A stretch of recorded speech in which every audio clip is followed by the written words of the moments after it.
James Nicholson held the position from 2001 to 2005. I always said I practiced moral diplomacy. During the more than 25 years of his pontificate, John Paul II dramatically raised the profile of the papacy on the international level and played a key role on many fronts, such as helping to bring down communism in Eastern Europe. Throughout his extensive travels, he was a vigorous global voice. Benedict has continued that advocacy, which experts say reflects foundational Catholic beliefs. But times have changed since John Paul became Pope.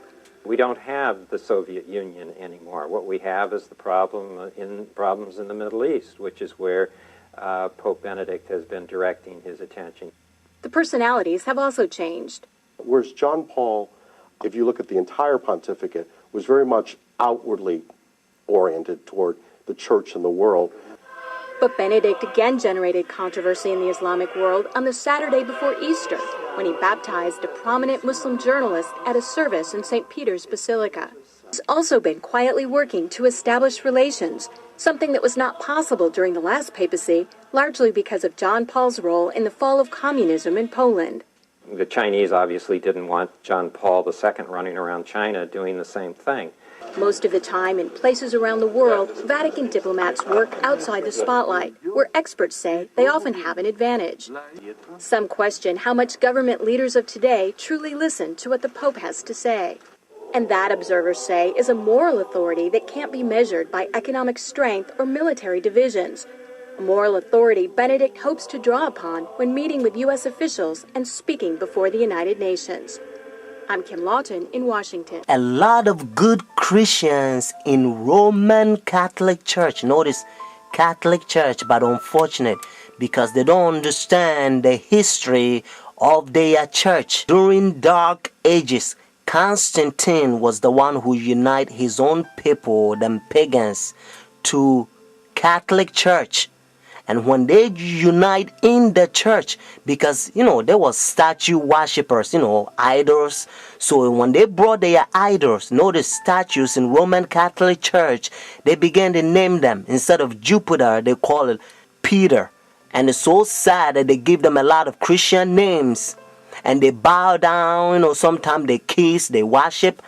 But to change the name, that doesn't mean the idol is changed. Friends, so when they take leadership in the church during Dark Ages, they change rules in the church and they come up with a lot of traditions because they can't go by Bible rules. Because like I said, there was pagans. According to Ten Commandments, you don't have to bow down images and statues. If you look Roman Catholic Church, the 10 commandment, the second commandment that talks about images, they remove that. And then the 10th commandment, they spread. One of the things that they also did, they persecute a lot of Christians that they protest against their paganism and their traditions. Protestants, Sunday churches, they persecute them, a lot of them. So that's why their forefathers, they ran from persecution and they came to United States and they find free land. So now we're going to go to Revelation chapter 13 and you're going to learn a beautiful Bible prophecy. Revelation chapter 13 has two beasts. Notice the first beast is Roman Catholic Church and then the second beast is United States. Verse 11 and 18 they unite with Roman Catholic Church. Let's find out who gave the power to Roman Catholic Church. Notice Revelation chapter 13 verse 4. So they worship the dragon who gave authority to the beast. And they worship the beast saying, who's like the beast, who is able to make war with him. Friends, according to Revelation chapter 13, we know that the dragon gave the authority, the power to this beast. And according to Revelation chapter 12 verse 9, the Bible helps us to understand that the dragon is the old serpent called the devil and Satan. Notice what it says in verse 11 and 12. Notice the same chapter, Revelation chapter 13.